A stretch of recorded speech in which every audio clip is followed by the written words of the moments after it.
I feel like part of the journey of life is understanding more about who you are, understanding more about other people, understanding what makes you happy. And that's what we're told. And what I discovered is that all of that has been flavored and tainted by the filters of our emotional trauma, and specifically our anger, our psychological development. What I just realized is that success barriers are a byproduct of our orientation to success. So my whole life, I basically had an orientation to success that was self-defeating.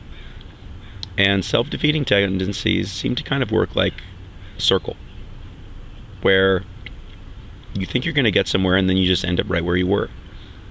And you don't really understand why that's happening. It just keeps revolving. And the reason we want to look at this is because we don't really know what our potential is. Like, you might be like rolling around as a slug in your own slime, only to then realize you're more like a caterpillar, only then realize you're more like a butterfly, only then realize you're like a T-Rex, only then to realize you're the planet. Like, when you're unconscious, you have absolutely no idea what you're unconscious to. And so what I've noticed in my own development is that I have a lot of emotions I'm dealing with that are really, really low vibration. And the problem with low vibrational energy is that you're unconscious to the higher part of it, and it's extremely sticky and it's very painful.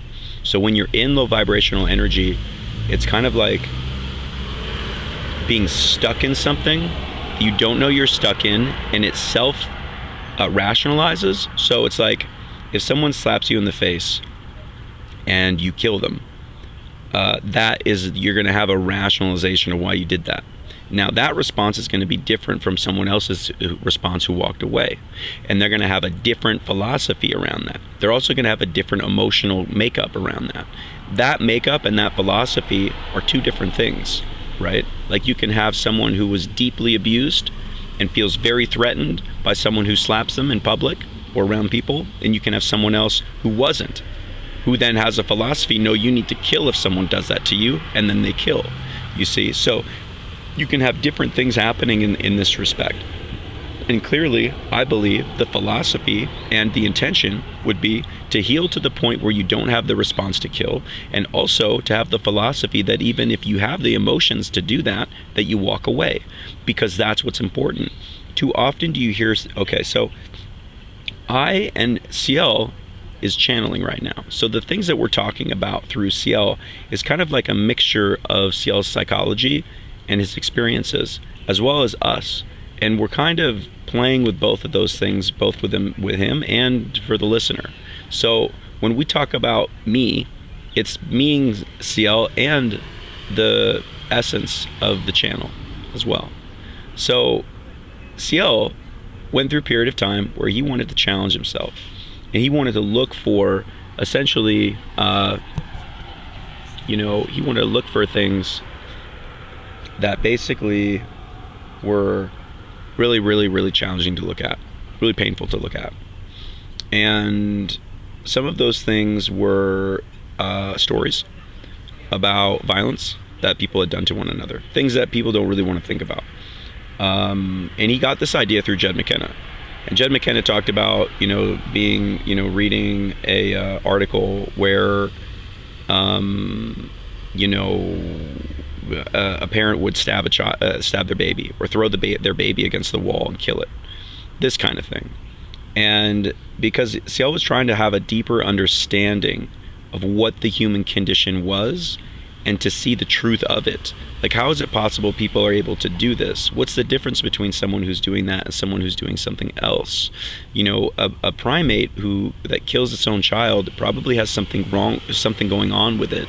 There's trauma taking place. Like, this wouldn't happen naturally in an environment unless maybe there was like some resource scarcity or something. These animals are acting in a way responding to their environment.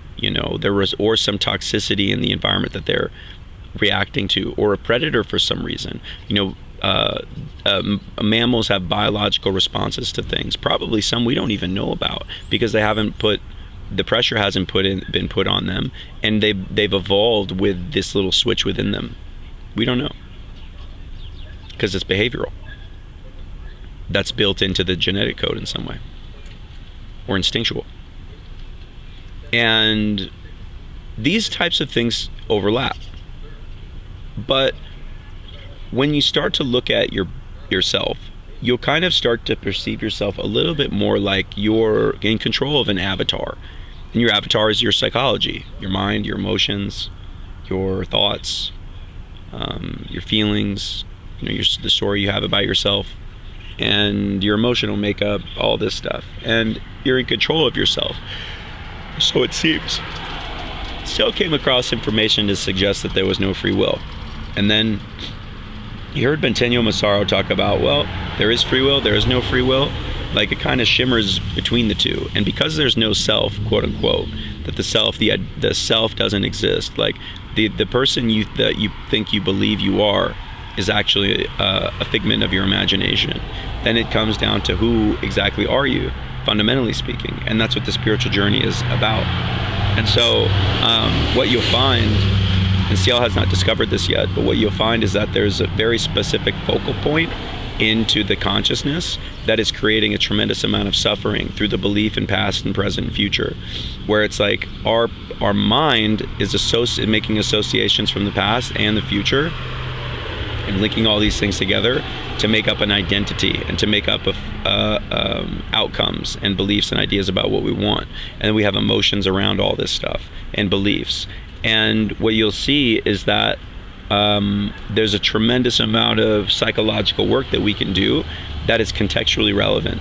You're not going to necessarily be able to impact those areas because you want to. And what Ciel noticed was that, to his own dismay, he spent years trying to heal himself with very powerful teachings, only to be left with jack squat, he felt.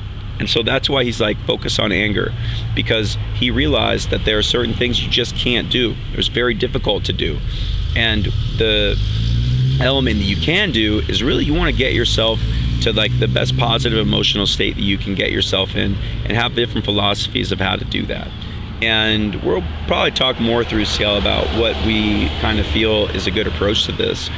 Ciel often thinks of real social dynamics and different self-development tools that he came across, but he didn't really read a lot of books on self-development, and he didn't really feel like they would be important to him. But we're telling you, it would be really important to read some of these books, Ciel, but he's too bored.